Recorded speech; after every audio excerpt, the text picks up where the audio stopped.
Estamos de volta, Vida e Saúde hoje falando sobre alergias e o intestino. Dr. Alain Mesavilla com a gente, ele que é alergista, ele que é professor aqui do Vida e Saúde com essas explicações que ajudam a gente a compreender. Eu acho que faz muito sentido compreender para participar do tratamento, aderir, entender. Isso. É o que eu sempre falo. Se eu entendo o que eu tenho, fica mais fácil eu tratar. Com certeza. E o paciente sofre menos. Vamos falar agora sobre diagnóstico, doutor? Vamos, excelente. Porque às vezes eu como, não me sinto bem, começo a tirar aquilo da minha alimentação. Ou não, eu teimo, não, meu corpo vai se acostumar, porque tem isso também, né? Não, eu vou comer até o corpo aprender que...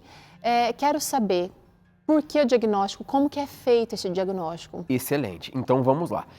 Então nós já vimos aqui os sintomas, os conceitos de alergia, os conceitos de intolerâncias, os sintomas que eu tenho. Então sempre começa com a clínica do paciente. Eu sempre preciso ver o que o paciente tem para eu guiar o que eu quero buscar. Eu não posso ir atirando para muitas coisas, porque senão eu posso achar uma coisa que posso estar positivo, mas não possa ter alergias. Então, para eu ter alergia, eu preciso ter a clínica, que são os sintomas que nós já falamos, e eu preciso ter a confirmação através de exames. E aí, essa confirmação através de exames pode ser por sangue ou por prick test, que são os exames da pele que nós fazemos no consultório. Me fala uma coisa, vamos voltar só um pouquinho. Vamos. Uma pessoa que tem alergia a algum desses alimentos ou outros que você possa ter por aí, ela já nasce com essa alergia ou ela pode desenvolver? Excelente pergunta e é uma dúvida muito comum e eu desenvolvo uma alergia. Olha. Por quê? Para eu ter uma alergia, eu preciso ter o fator genético associado ao fator individual, então um gene que pode passar dos meus pais, um fator individual de eu achar aquela proteína estranha e um fator ambiental de eu ter contato com a proteína. Ok. Então eu preciso ter contato com a proteína ou com o alimento para eu ter alergia. Para manifestar. Para eu fazer primeiro um primeiro contato, fazer um anticorpo ali e depois esse anticorpo vai estar ativado na reação. Pode falar. E aí, o diagnóstico eu preciso de ter clínica associada aos exames, principalmente nas alergias que são mediadas pelo anticorpo, que é o IgE. Nas proctocolites, que são aqueles sangramentos nas fezes, nós sabemos, principalmente no bebê, nós sabemos que o mecanismo que está envolvido ali não é um mecanismo de anticorpo. Então eu não consigo dosar, mas eu vou muito pela clínica. Nós sabemos que nós temos mais de 35 causas de sangramento nas fezes no bebê.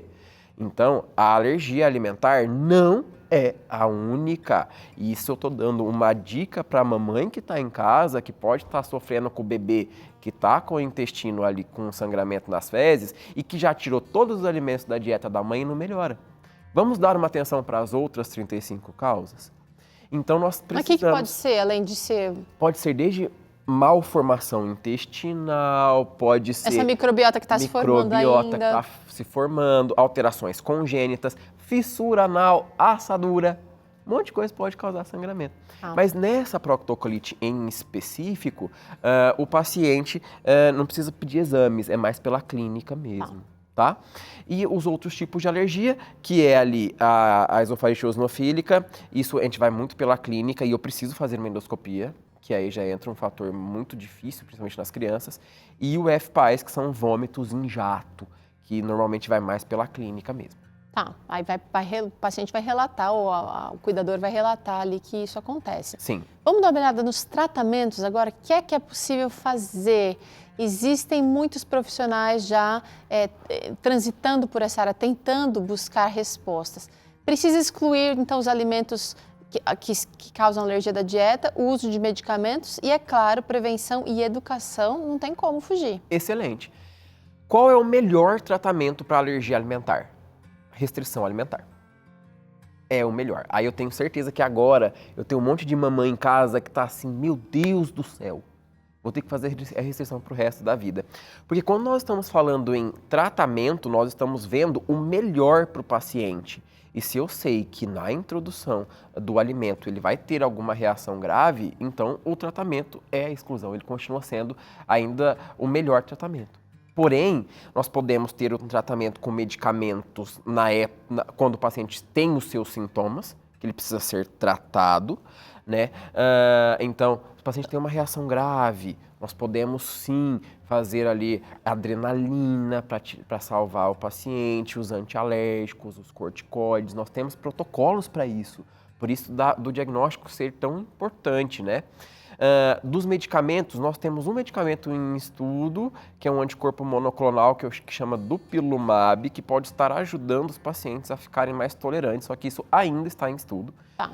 E a prevenção e saber o que está causando sem dúvidas, o que vai salvar a vida do paciente.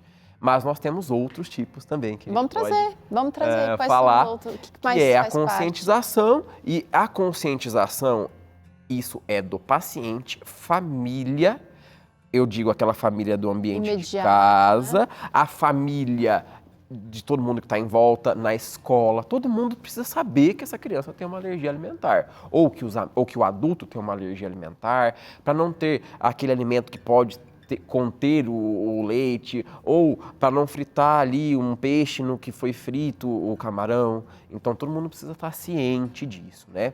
E nós temos a dessensibilização, que apareceu ali, dessensibilização a alimentos. Bom, na dessensibilização a alimentos, nós temos hoje 2 tipos de dessensibilizações alimentares.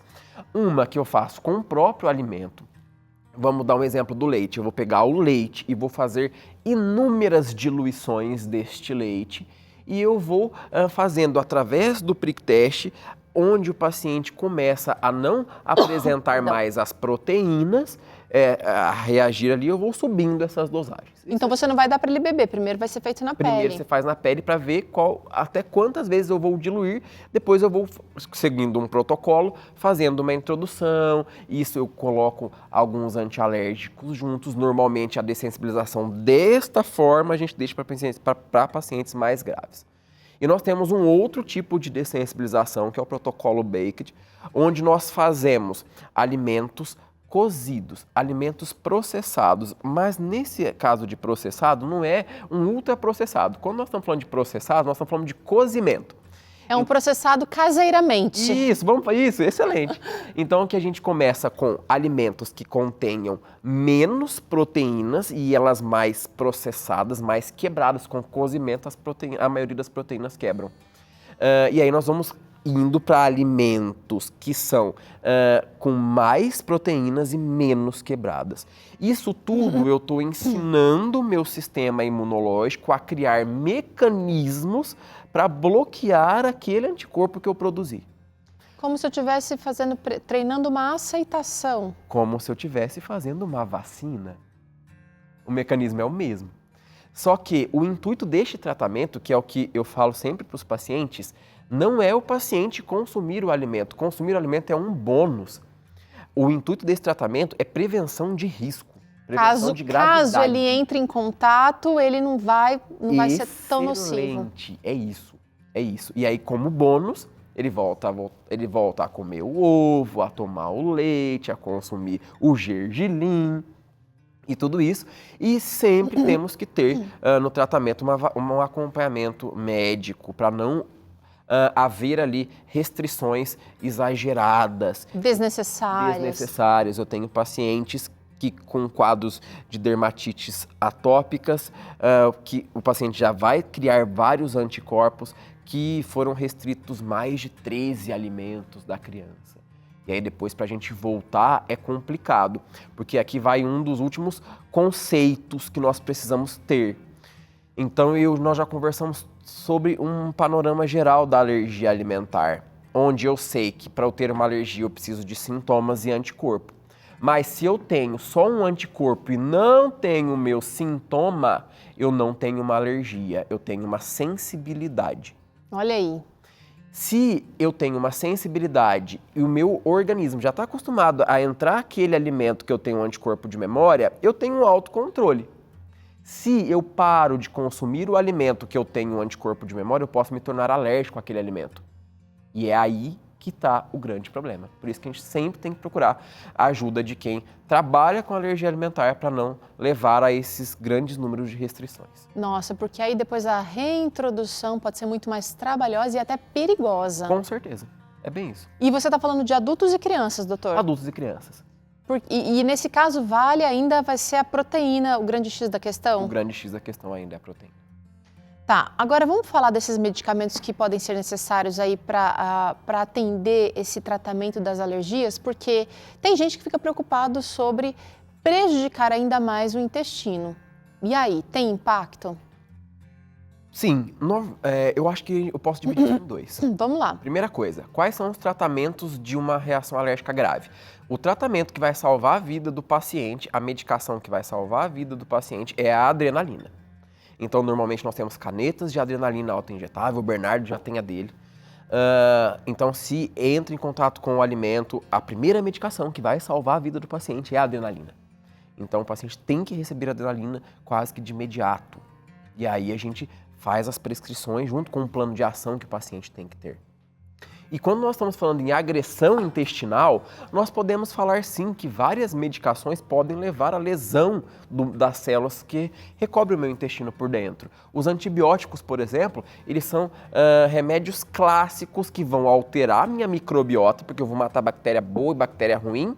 E antibiótico, né? Isso. E também eu vou ter uma alteração da minha mucosa. Então isso tudo vai levar a um dano. Tá, então nós não estamos falando só de medicamentos para tratamento das alergias. Medicamentos em geral podem fazer essa bagunça interna e levar a alergias, é isso? Com certeza. E aí como que eu faço para eu manter a minha microbiota do meu intestino legal? Uma boa alimentação, rica em fibras, não consumir alimentos ultraprocessados como nós já conversamos, baixo teor de gorduras, bebidas alcoólicas agridem diretamente o intestino. Açúcares associados a estilo de vida. Qualidade do sono, controle do estresse, atividade física, isso tudo melhora meu intestino. Ai, ai, ai, gente, esse cuidado integral que a gente precisa prestar atenção, sabe? Buscar também, não só achar que... Esses dias a gente fez um programa aqui com o Dr. Luiz Fernando, com a doutora Daniela, e no seu livro Meu Corpo, um Templo, ele diz lá, hoje em dia, para adoecer, basta estar distraído. A gente precisa, estar atento. Agora, existe diferença entre tratamento natural e tradicional para as alergias? Eu queria que você falasse muito amplamente sobre isso, porque nosso público aqui gosta dos naturais. E quando fala em medicamento, a gente evita. Eu acho que é uma onda, né? As pessoas têm aquela coisa de, eu vou ter que tomar para o resto da vida. Sim. Fala pra gente, doutor, tratamento natural pode funcionar? O tratamento natural pode funcionar, sim. Nós sempre temos que ter em mente da gravidade do meu paciente. Nós sabemos que numa crise grave, por exemplo, de alergias alimentares, os tratamentos naturais eles não podem ter uma efetividade tão esperada como a gente precisa naquele inclusive momento. Porque eles às vezes são mais lentos, né, para funcionar. Mas eles ajudam sim, principalmente em regular ali o meu intestino, em trazer uma saúde. Quando nós estamos falando em alergia, nós estamos falando de sistema imunológico. E aí meu sistema imunológico, se eu entro ali em contato com medicamentos mais naturais, vai estar controlando o meu sistema imunológico. E aí eu vou estar, consequentemente, controlando minha alergia. O doutor Alan, o senhor falou aqui sobre vários aspectos da nossa vida, né? Da alimentação, do sono, até do cuidado com a atividade física, que a gente sabe que interfere também nesse ambiente do intestino. E o estresse? Será que ele também pode entrar nessa equação como um gatilho para alergias? Ele pode entrar numa equação como um gatilho de piora e também porque o estresse ele vai deixar o nosso organismo mais reativo. Mais pilhado. Isso. E um organismo mais pilhado, eu tenho meus anticorpos mais ativos. É mais fácil de eu fazer anticorpo de memória contra coisas que eu não precisava fazer. Então, o estresse pode levar a isso, sim. Tá. Olha, a gente tem várias coisas para dar uma olhada, para aprender, mas conhecer o nosso corpo e respeitar esse corpo, o funcionamento dele, porque nós somos muito individuais, né, doutor? Com certeza. Quando você fala aqui que a gente pode ter um anticorpo, mas não necessariamente ter alergia ao alimento, e a gente ter exatamente o mesmo anticorpo e você ter alergia, isso nos mostra que a gente somos diferentes e precisamos entender essas diferenças, respeitando e cuidando, tratando desse corpo da melhor maneira possível. E vendo cada pessoa de uma forma individual e específica. É o que você mesmo falou, tratamentos têm que ser individualizados. Eu não posso fazer um tratamento para todo mundo, porque cada paciente se porta de uma forma. Agora, doutor, ficou bem claro, a gente precisa buscar um especialista. É o alergista? Quem vai perceber isso primeiro? Às vezes, numa criança pequena, vai ser o pediatra que vai encaminhar para o alergista. Justamente. Normalmente, nós temos tanto o pediatra como o clínico, mas é de extrema importância que o alergista veja essa criança, para confirmar se o diagnóstico está correto, para ver se o tratamento de crises estão corretos, dar as orientações adequadas e até mesmo para falar, olha, isso não é uma alergia alimentar, volta a comer, vida que segue, porque hoje em dia nós mais descartamos diagnósticos do que confirmamos diagnósticos. Sério? Isso é uma coisa muito boa. Você acha que a nossa mente está muito mais grilada hoje em dia, está muito mais preocupada com... E aí a gente libera e o paciente sai do consultório aliviado. Porque... Mas você sabe o que é, doutor?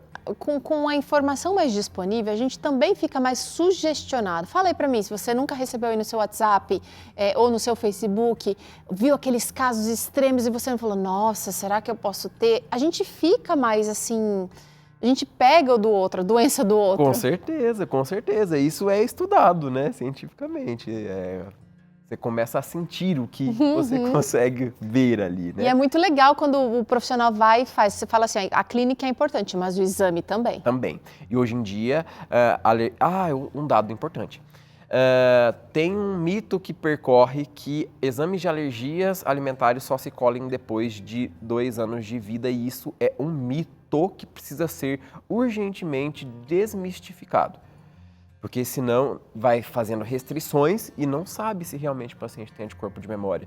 E isso leva a restrição ou isso pode levar a uma alergia. Legal. Quer saber mais? Você pode conversar com o Dr. Alan lá no Instagram dele. Tá passando aqui, vamos trazer na tela?